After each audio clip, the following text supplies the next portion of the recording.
আমার হাতের এই ফ্রাইড রাইস আর চিলি চিকেন আমার বাসায় এক কথায় সবাই এত পছন্দ করে, ভাবতে পারেন এটা আমার হাতের সিগনেচার আইটেম।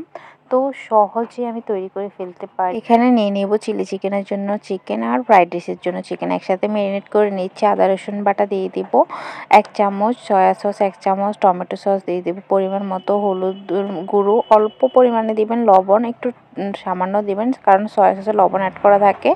তারপর মরিচের গুঁড়া দিয়ে ভালো করে সবগুলোকে মিক্স করে আমি ভেজে নিচ্ছি। 2টা মাংস একসাথে করে ভেজে নেব। এই তো চিলি চিকেনের জন্য একটু বড় পিস করে কেটে নিয়েছি, আর ফ্রাইড রাইসের জন্য চিকন চিকন করে লম্বা করে কেটে নিয়েছি। তো চিলি চিকেনের জন্য যে চিকেনটা এখানে আমি দিয়ে দিয়েছি 2 চামচ কর্নফ্লাওয়ার, কারণ চিলি চিকেনের মাংসটা উপরে কিন্তু অনেক মচমচে থাকে, ক্রিস্পি থাকে, এটা সবাই জানেন।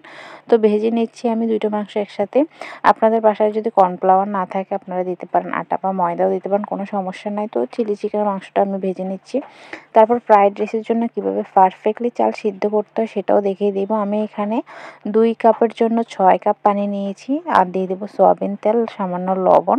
পানিটা একটু বেশি দেওয়ার ট্রাই করবেন, কারণ পানিটা বেশি দিলে আর আঠালো ভাব থাকে না, চালটা অনেক ঝরঝরে থাকে। তো চালটা আমি একদম 90% সিদ্ধ করে নেব, পুরোটা সিদ্ধ করে নেওয়া যাবে না। একটা ট্রের মধ্যে ছড়িয়ে দিচ্ছি, একদম ঠান্ডা করে নিতে হবে। সামান্য প্যানে তেল দিয়ে রসুন কুচি দিয়ে দিচ্ছি। এখানে আমি মিক্সড সবজি নিয়েছি, আপনাদের বাসায় যদি যে সবজি থাকে কোনো সমস্যা নেই, ফুলকপি মটরশুঁটি এগুলো দিয়ে করতে পারেন ফ্রাইড রাইসটা। তো সবজিটা আমি দিয়ে একটু ডিম ভেঙে দিয়েছি একটা, তারপরে বেঁচে রাখা মাংসগুলো দিয়ে দিব।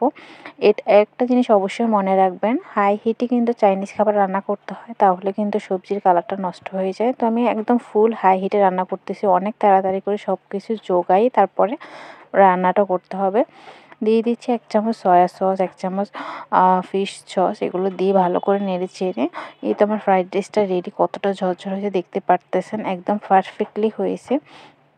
চেষ্টা করবেন হাই হিটে রান্না করার জন্য, আমি আবারও বলতেছি। তো এটা সার্ভ করা হয়ে গেছে। তারপরে চিলি চিকেনের জন্য আবারও তেল দিয়ে রসুন কুচি দিয়ে আমি 3 রকমের ক্যাপসিকাম পেঁয়াজের পাপড়ি নিয়েছি।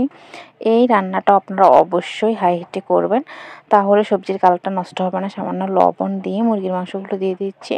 চিলি চিকেনটাও রান্না করতে হলে আমি আবারও বলতেছি হাই হিটে রান্না করবেন। তারপর সয়া সস দিয়ে কুসুম গরম পানি দিয়ে দিচ্ছি, টমেটো সস দিয়ে দিব, তারপর ভালো করে মিক্স করে নেব। কাঁচামরিচ ফালি করে দিয়ে দিচ্ছি, 2টা মরিচের গুঁড়ো সামান্য দিয়ে 3 চামচ পানির মধ্যে 1 চামচ কর্নফ্লাওয়ার গুলি দিয়ে দিচ্ছি। আপনারা যখন চাইনিজ খাবার তৈরি করবেন তখন অবশ্যই সব কিছু জুগিয়ে তারপর রান্নাটা বসাবেন, তাহলে অনেক তাড়াতাড়ি হাই হিটে রান্না করে দেয়। এই যে চিলি চিকেন আমার রেডি।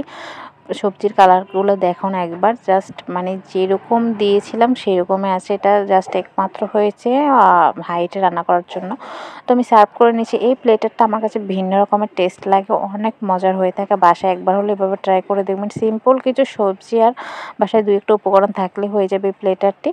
আমার চাইনিজ আইটেমের মধ্যে এই প্লেটারটি সবচেয়ে বেস্ট লাগে, আর কম্বিনেশনটা এতটাই দারুণ লাগে, একবার হলেও ট্রাই করবেন। আর চাইনিজ খাবারের ক্ষেত্রে আপনারা সবজিটা একটু বেশি দিলে কালারটা সুন্দর আসে, দেখতেও ভালো লাগে, আর খেতেও মাশাআল্লাহ অনেক মজার হয়, বাচ্চারাও খাবে অনেক মজা করে। আমার এই প্লেটারটা এতটাই মজা হয়, আমি সবসময় প্রায় সকালে বেঁচে যাওয়া ভাত দিয়েও করে ফেলি, আর বাচ্চাদের জন্য প্রায় সময় আমি টিফিনেও দিয়ে রাখি। তো আমার এই রেসিপিটা কেমন লেগেছে অবশ্যই জানাবেন, একটা করে শেয়ারও দিয়ে দিবেন। আর রেসিপি সম্পর্কে জানতে চাইলে অবশ্যই কমেন্টস করে জানাবেন। দেখুন কতটা লোভনীয় লাগতেছে এই প্লেটটা, আর চালটা কি ঝরঝরে হয়েছে মাশাআল্লাহ। তো একটা শেয়ার করে দিবেন। আল্লাহ হাফিজ।